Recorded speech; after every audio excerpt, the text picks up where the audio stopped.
Hi guys, it's Hannah and welcome to another weekly reading vlog. Now I look like this because I have just gotten out of the shower, and yes, I am only updating you, well, starting the vlog now because I have been busy. It is about 20 to 7. I finished work at 3, which meant I started at 7 in the morning.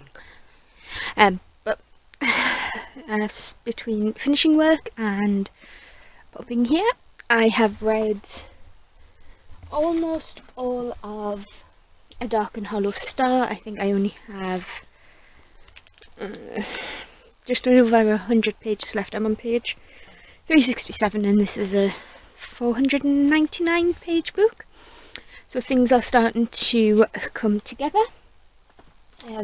Our main 4 characters have finally met and things are starting to come together. And I think in my last vlog I said I wasn't sure what Aurelian's sexuality is, but he's gay. Still haven't got the confirmation on Arlo, one of the females, but does it really matter? No. But yeah, this is the story of the four Fae teenagers. We follow Nausicaa, who is an ex-Fury and is part immortal, who was banished from the Fae realm for doing some nasty stuff. We have Arlo, who is half human, half Fae, but her Fae blood is royal, so she's treated as a bit of an oddity, a bit of a eccentricity. Some people just put up with her, some people can't stand her. And she's shy and meek, but she does have a side to her. Then we have Vihan, I'm going to call him Vihan, who is one of the princes. I think he's the summer prince for the Seelie court. And he is obviously, he's bisexual and has a crush on his ex-best friend and now his servant, his steward Aurelian, who has such a beautiful, his name is just so pretty, and he's described as being really handsome and beautiful as well. Aurelian is fairy. He's Lidsihe or Lidside, which means he's from the Unseelie court, whereas everybody else excepting Nausicaa is from the Seelie court. I'm really enjoying it. The 4 characters start off separate. Obviously Vihan and Aurelian are friends already, so they're introduced together, but we do get both boys' point of view. Then we have Nausicaa, who is introduced at the start of the book. We see her being punished for something that does come into play a lot more in the later book. And then we follow Arlo. We meet Arlo at her weighing ceremony, which means she's being told if she can stay in Fae society or if she has to go to human society. And I'm really enjoying it. Still, if I don't finish it tonight, because like I say, I've got an early start tomorrow. 7 o'clock starts are not nice for me. I like to wake up a little bit later, like up and longer. But yeah, if I don't finish it tonight, I'll probably finish it tomorrow and give you my full thoughts then. Probably just going to catch up on some booktube for a bit and then watch Star Wars with Sean. We're on for episode 8 or film 8, which I think is it's not The Force Awakens and it's not Rise of Skywalker. It's the one in the middle. I think I've seen it, but I'm not sure. But yeah, I'm gonna pop you down and probably read for a bit until 7 o'clock. But yeah, I'll see you when something happens, hopefully. Bye for now. Hi guys, so it's now Wednesday. I did intend to vlog yesterday because I do have quite a few updates for you. But I just couldn't be bothered. I went because this week everything shop wise and takeaways and pubs are open. Restaurants can open if they are sort of takeaway, outside service sort of deal. So of course I went shopping yesterday and today as well, but we'll get that in a minute. So I did go to Waterstones. I have some books to show you. My Fairy Loot box came in and I bought clothes. Now I'm not going to show you the clothes because they're packed for the weekend, but I will show you what else I did. So I don't know if you can see, but I got 2 new studs in my ear. So that really tired me out, especially since I was up at 6 o'clock and finished work at 3 and got in at 7. So yeah, we have that. We love that for me. But yes, the Fairy Loot. Now some of it has been put away, like the cards and whatnot, but we'll show you sort of some of my favourite items.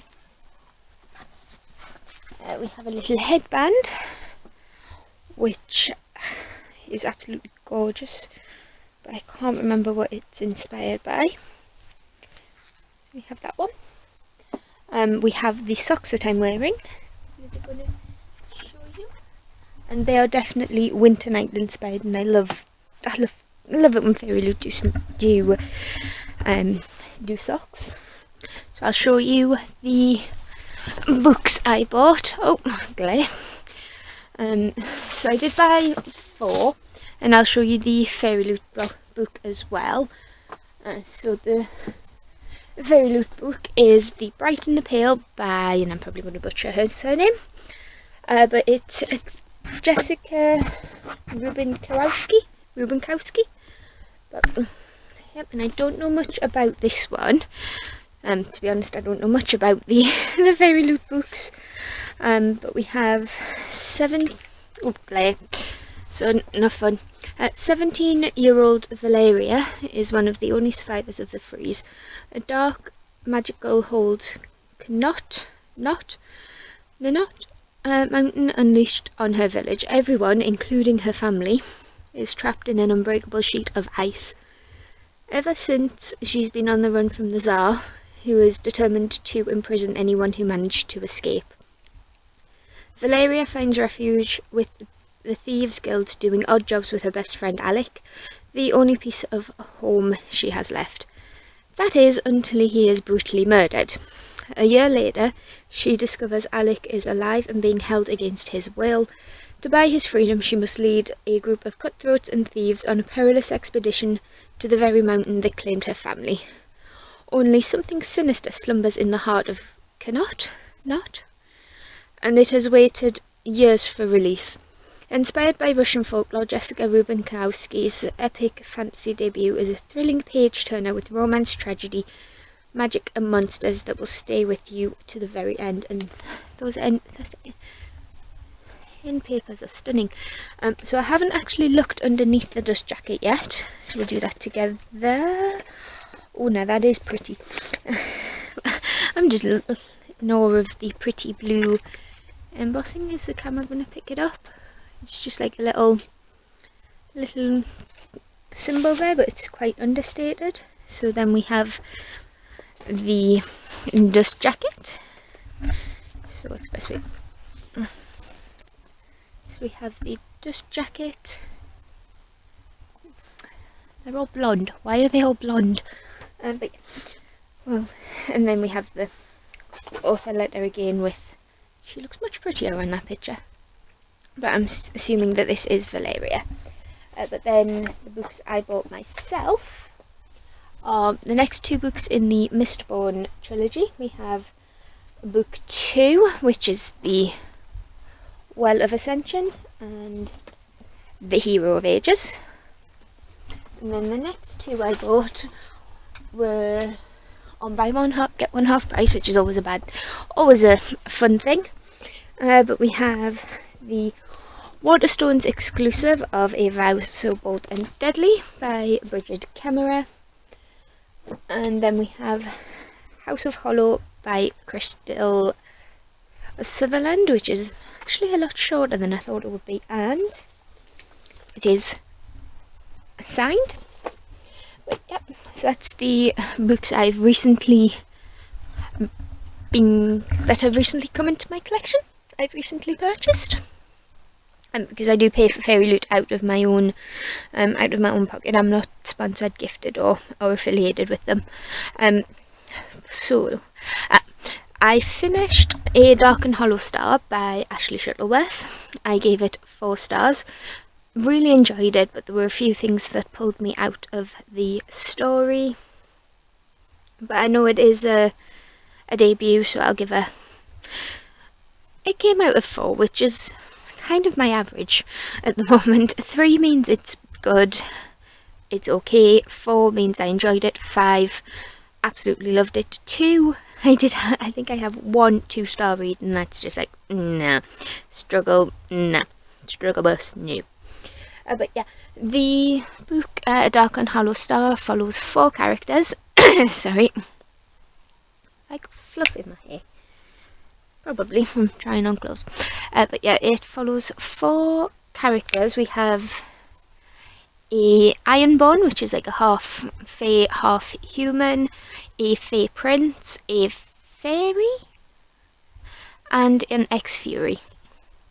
And they all get together to solve the mystery of who is killing the...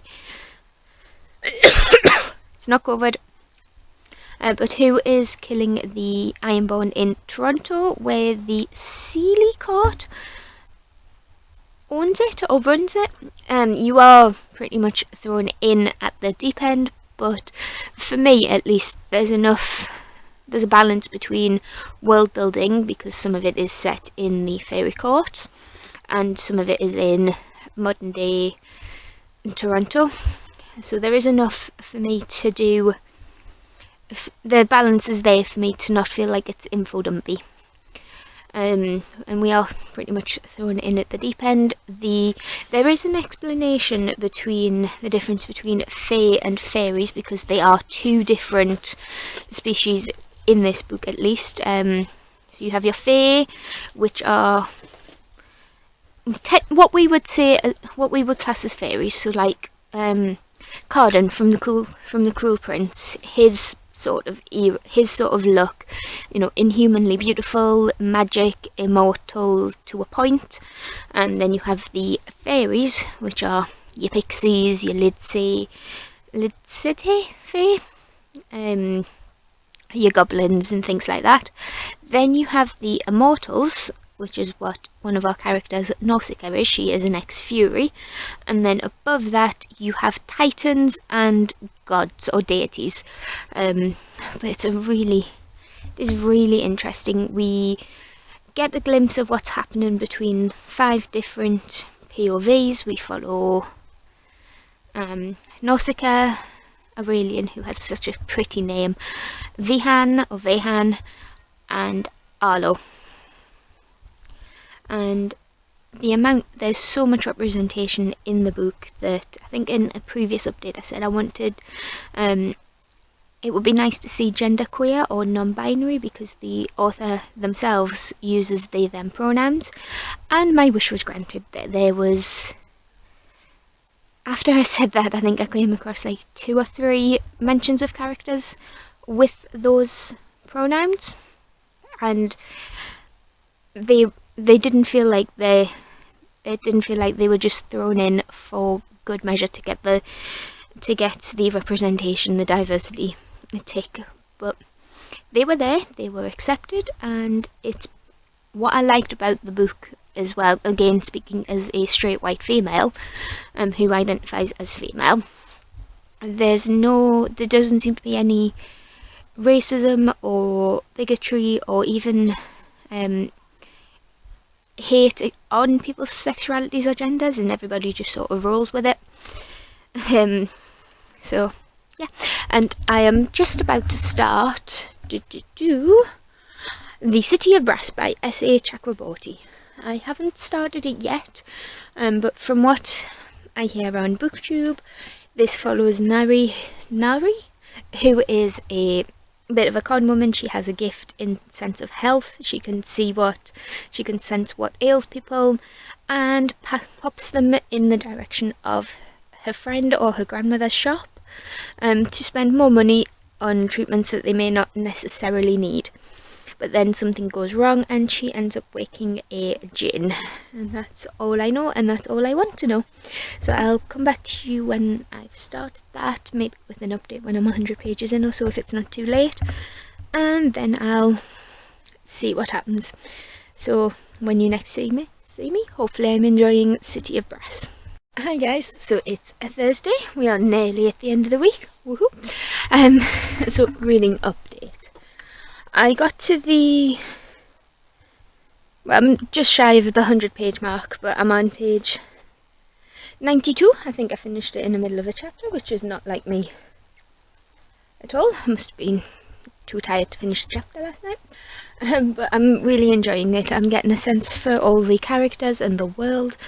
I want to visit that world. I know it's going to be very political and probably dark in places and probably not nice, but it's beautiful so far, and it's one of those places where I'd love to visit, but I don't think I could live there. But we've met Nahari. I'm not sure how you say her name, but I absolutely adore her already. She's funny and spunky, and she is a little bit older than I mainly read YA, so she's a little bit older. She's in her mid-30s or mid-20s, I think. It did mention it, but I'm sure I'll mention it again if it's important. So we follow her, who is she lives in the mortal world, but she accidentally summons the djinn. We've got to that part, and he's called Dara, and he then whisks her off to Devabad, which is his city.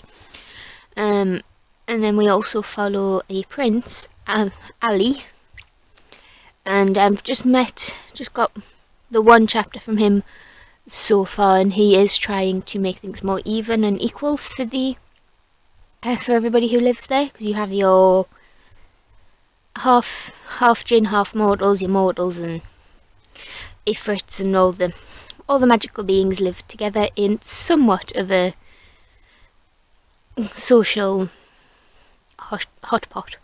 But yeah, I don't want to say too much, but Ali is getting points for being a kind person. He's trying to, obviously, he didn't want set out to betray anyone, but obviously that's coming just for the nature of his actions, even though he is thinking of the greater good. What is my ear doing? What's that ear doing?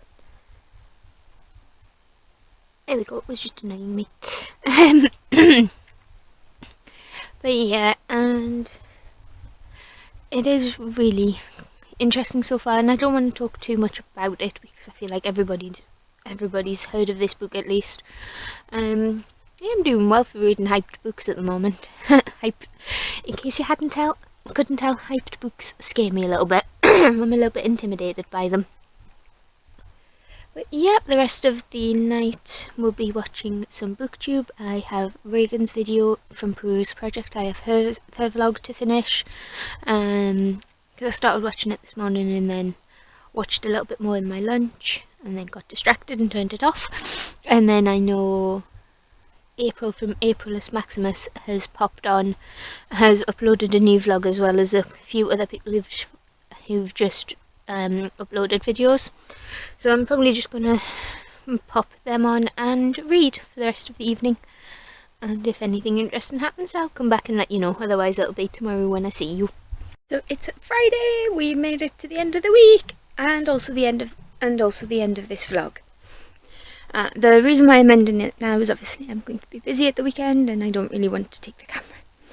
So I'm just going to wrap up everything I've read so far, which was A Dark and Hollow Star by Ashley Shuttleworth, which got 4 stars, and I will be continuing with the series when the next books come out. I thought it was really engaging, really interesting, and I think I got to page 220, I want to say, of The City of Brass by S.A. Chakraborty, and I'm not loving it, but depending on how it goes, it may end up being a 5-star.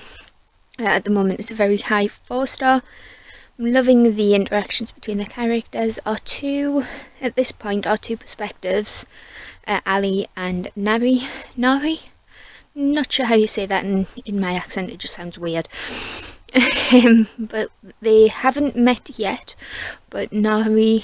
I'm going to call her Nari, has been taken by her Jinn captor, friend, companion, ally, and she's just reached the city of Devabad. So I'm thinking it's not going to be long between Nari and Ali meet. And I don't think there'll be a romance, at least I hope not, because Nari's in her 20s, 30s and Ali's only 18. So, but I'm liking them as individuals. And I think I probably will go on to book 2 only because I have it here. But yeah, I'm just going to end the vlog here. Just let me know in the comments what you've been reading. If there's any videos you want me to see, want me to do, and I'll do my best. And I'll see you in the next one. Bye!